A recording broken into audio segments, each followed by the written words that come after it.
Avec Noël à nos pas, peut-être qu'une journée exclusive de rabais en ligne vous sera utile pour le magasinage de vos cadeaux de Noël. Justement, aujourd'hui, nous allons parler de ces journées avec l'aide d'Audriane, Danick et moi-même, Joan. Pour la chaîne de présentation, nous allons commencer par une introduction suivie de chiffres sur le secteur, de stratégies utilisées, d'exemples à faire et à ne pas faire pour conclure. Pour débuter, une journée exclusive de rabais est assez explicite. Ce sont des journées où les consommateurs peuvent profiter de réductions de prix ou de toute autre aubaine. On retrouve ces journées autant dans le commerce de détail que le commerce en ligne. Cependant, aujourd'hui, on va se concentrer sur le e-commerce. Selon la stratégie du regret, un acheteur ne veut pas se retenir d'une occasion manquée. C'est pourquoi on retrouve autant de consommateurs lors de ces journées. L'une des principales raisons que les gens se dirigent en ligne est la commodité. En fait, on n'aura pas besoin de se retrouver dans une file lors de nos achats en ligne. Aujourd'hui, nous avons ciblé 3 événements de rabais. Le premier est le Black Friday. Malgré qu'il se déroule principalement en présence, actuellement, il y a beaucoup d'achats qui sont faits en ligne lors de cette journée. Ça a débuté dans les années 50 et ça a lieu le vendredi après Thanksgiving, c'est-à-dire cette année le 27 novembre. Le Black Friday porte son nom parce que il y a tellement de gens en magasin que c'est noir de personnes. Cependant, aujourd'hui, c'est plus un synonyme de passer de l'encre rouge à l'encre noire parce que c'est une journée très profiteuse pour les entreprises, donc leurs dettes sont enlevées. La deuxième journée est le Cyber Monday. Créée en 2005, cette journée est en lien avec le Black Friday parce que c'est le lundi après Thanksgiving, cette année, le 30 novembre. C'est une journée qui est exclusivement pour des rabais en ligne et elle profite beaucoup pour les travailleurs qui n'ont pas congé cette journée-là, qui puissent magasiner du travail sur leur ordinateur. En 2019, 9 milliards de ventes ont été effectuées, dont un record a été effectué et 3 milliards de ventes ont été effectuées grâce à un mobile, ce qui est la journée la plus grande de ventes en ligne effectuée avec un mobile. La troisième journée est Amazon Prime Day. Créée en 2005, cette journée exclusive de rabais est la seule journée créée par une entreprise. En fait, c'est une journée où Amazon offre à ses clients Prime de magasiner en ligne, de rabais exclusifs. Le troisième événement est Amazon Prime Day. En fait, c'est le seul événement d'une journée à rabais qui a été créé pour une entreprise exclusive. Amazon réserve cette journée uniquement pour ses clients Prime. Et quand ça a commencé, c'était seulement une journée, sauf que maintenant, c'est rendu 48 heures. Créée en 2005, cette journée a habituellement lieu en juillet. Cependant, à cause de la COVID-19, cette année a eu lieu le 13 et 14 octobre 2020, donc elle vient tout juste de passer. Et en 2019, 175 millions d'articles ont été vendus. Le Cyber Monday et le Black Friday sont les journées exclusives de rabais les plus populaires en ligne. Comme on peut voir sur le graphique ici, le Black Friday comporte 93,2 millions de gens qui magasinent en ligne, contrairement à Cyber Monday, 83,3 millions. Donc, on pourrait facilement penser qu'il y a plus d'achats en ligne le Black Friday. Cependant, ce graphique parle du magasinage, donc ce n'est pas des achats en ligne. Si on passe à la diapo suivante, on peut donc voir que le Black Friday est un plus gros événement que le Cyber Monday. Cependant, sur les achats en ligne, le Cyber Monday fait de plus grands achats que le Thanksgiving. Donc, on peut voir le Thanksgiving en rouge et le Cyber Monday en gris. Et la ligne bleue est le Cyber 5. Le Cyber 5 est assez intéressant ici parce qu'il fait plus de ventes que ces 2 journées exclusives. Mais pourquoi? En fait, le Cyber 5, c'est les 5 semaines entre Thanksgiving et le Boxing Day. On offre beaucoup de rabais lors de ces semaines-là. Par exemple, en ligne, entre 75% des entreprises offrent du free shipping. Donc, ça incite beaucoup les consommateurs à consommer ces semaines-là. Comme on peut voir ici dans le diagramme, l'une des raisons principales que les gens magasinent le Cyber Monday est le free shipping. Donc, c'est vraiment un rabais intéressant pour les consommateurs. De plus, on observe des changements dans l'utilisation des plateformes par les consommateurs. Dans le tableau ici de 2018, on observe que le mobile est beaucoup moins utilisé que le desktop. Cependant, en 2018, les achats en ligne sur mobile excédaient les achats sur les ordinateurs. Tout à l'heure, je vous ai parlé de la stratégie du regret. Cependant, est-ce que c'est la seule raison pour l'engouement de ces journées à rabais? En fait, un auteur s'est demandé la question, est-ce que c'est la différence des prix réels qui incite les gens à venir ou c'est vraiment les bonnes stratégies promotionnelles? La conclusion qui est venue, c'est que c'est pour d'autres raisons que des raisons économiques que les gens participent à ces événements. En fait, ça incite le consommateur à venir, soit sur la plateforme en ligne ou dans le magasin en présentiel pour venir acheter des biens. Cependant, ils se mettent à acheter plus que ce qui était censé parce qu'ils sont influencés par les frais de transport et la disponibilité et les stratégies promotionnelles.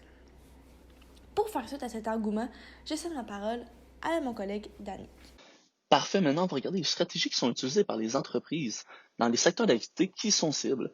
Enfin, on va vraiment connaître les stratégies que les entreprises y font pour attirer le plus de clientèle et que ceux-ci dépensent beaucoup plus d'argent.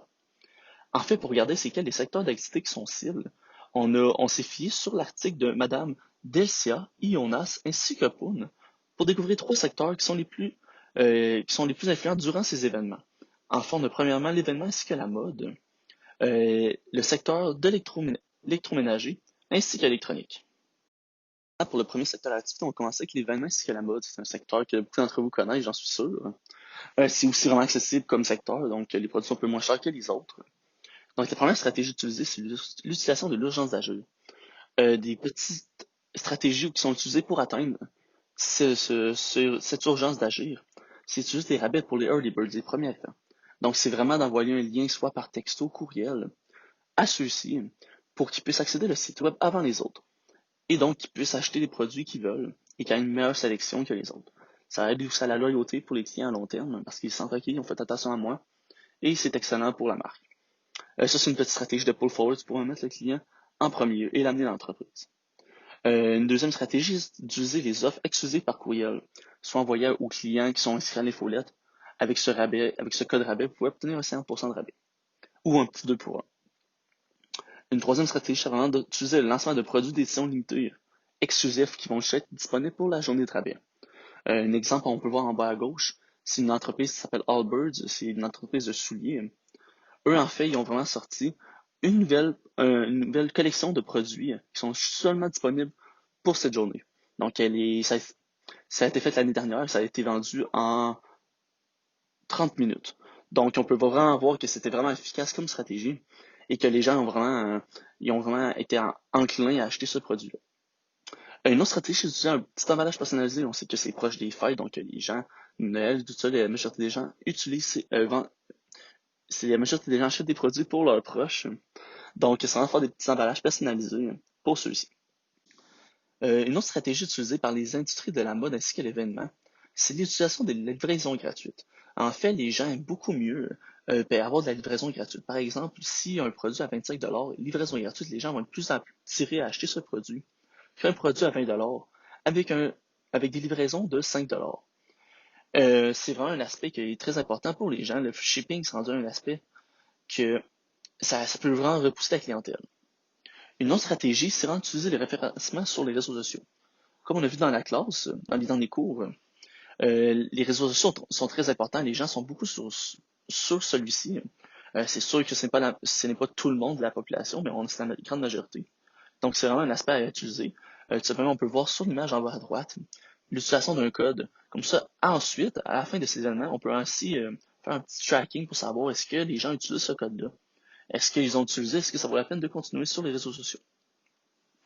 Une autre stratégie qui est utilisée, c'est l'allongement des journées de rabais. De nos jours, c'est rarement qu'on voit juste un Cyber Monday. C'est devenu majoritairement des Cyber Week. C'est rendu une semaine complète, 2 jours, 3 jours. C'est sûr, ça dépend, ça reste vraiment pour les entreprises. Des fois, ils veulent que le plus de gens les voient, cette offre-là. Ça dépend vraiment de l'industrie de l'entreprise. Maintenant, un petit exemple qui regroupe les stratégies qu'on a mentionnées précédemment.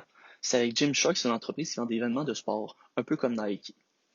En fait, eux, ils misent vraiment sur un événement sur les réseaux sociaux qui encourage beaucoup les gens à s'inscrire pour ainsi recevoir un rabais que les autres n'auraient pas s'ils ne s'inscrivaient pas à l'événement. En fait, c'est un événement de Early Bird Donc, les gens, ils vont faire partie d'un groupe exclusif qui vont pouvoir voir des rabais. En fait, eux vont poster à chaque semaine des nouveaux rabais sur des produits exclusifs qui vont sortir à chaque semaine aussi. Donc, à chaque semaine, les gens ils sont un peu obligés de rester sur le l'événement pour pour toujours voir les rabais et les nouveaux produits qui vont sortir.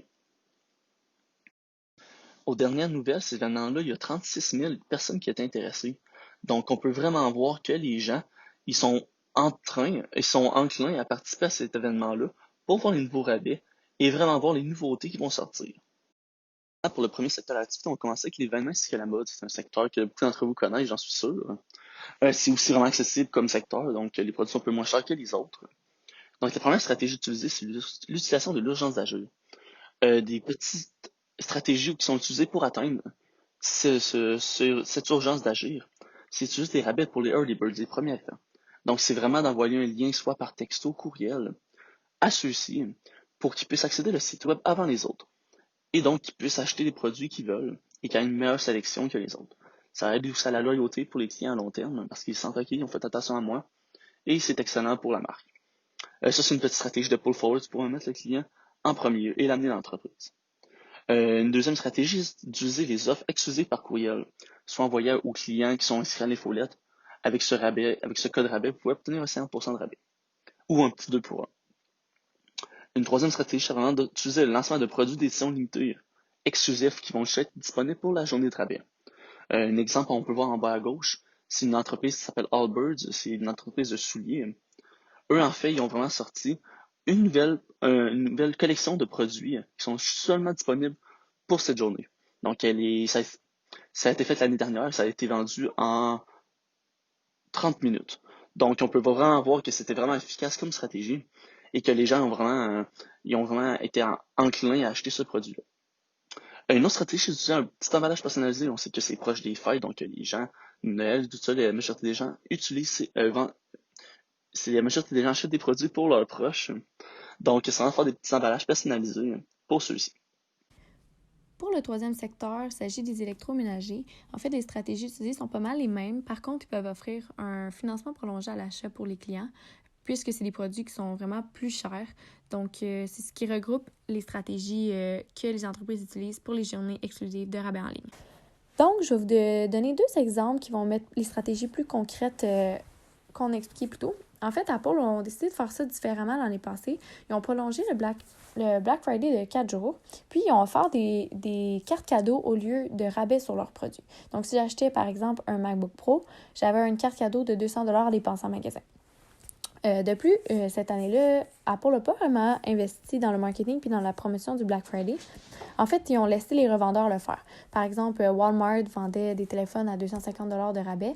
Les consommateurs étaient vraiment intéressés à aller acheter leurs produits-là. Donc, toutes les ventes de masse ont été faites dans les revendeurs sans qu'Apple ait nécessairement besoin de faire du marketing.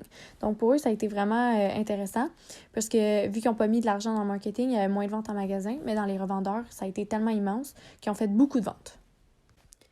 Ensuite, il y a eu Best Buy. En fait, Best Buy, vous le savez tous, c'est quand même un gros magasin qui fait beaucoup de rabais au Black Friday puis au Cyber Monday. En fait, ils sont vraiment reconnus pour ça, surtout aux États-Unis. Là, on entend souvent parler d'eux aux États-Unis.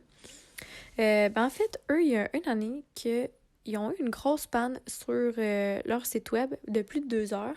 Fait que ça a vraiment affecté Best Buy. En fait, si on peut voir la prochaine diapo, c'est le message qui apparaissait quand on voulait commander un produit. Dans le fond, ça a vraiment fait mal à la marque. Il y a beaucoup de monde qui ont chialé. Il y a eu des rapports par des articles, etc. Fait que ça leur a vraiment fait mal. Puis ils ont vraiment perdu beaucoup de ventes parce qu'il n'y avait pas de backup pour régler ce problème-là. Puis ils n'avaient pas prévu que ça pouvait arriver parce que, veux pas, pendant le Black Friday, par exemple, il y a vraiment beaucoup plus d'achalandage sur le site web. Donc, il faut vraiment faire attention pour ça. Pour terminer, on aurait 2 questions qu'on aimerait que vous répondiez dans le forum. En fait, on veut savoir en tant que consommateur, qu'est-ce qui vous pousse à acheter ou non lors de ces journées de rabais? Et puis, en tant que futur gestionnaire en marketing, quelle stratégie utiliserez-vous lors de ces journées de rabais pour vraiment vous démarquer des autres entreprises? Merci de votre écoute, on a hâte de vous lire sur le forum.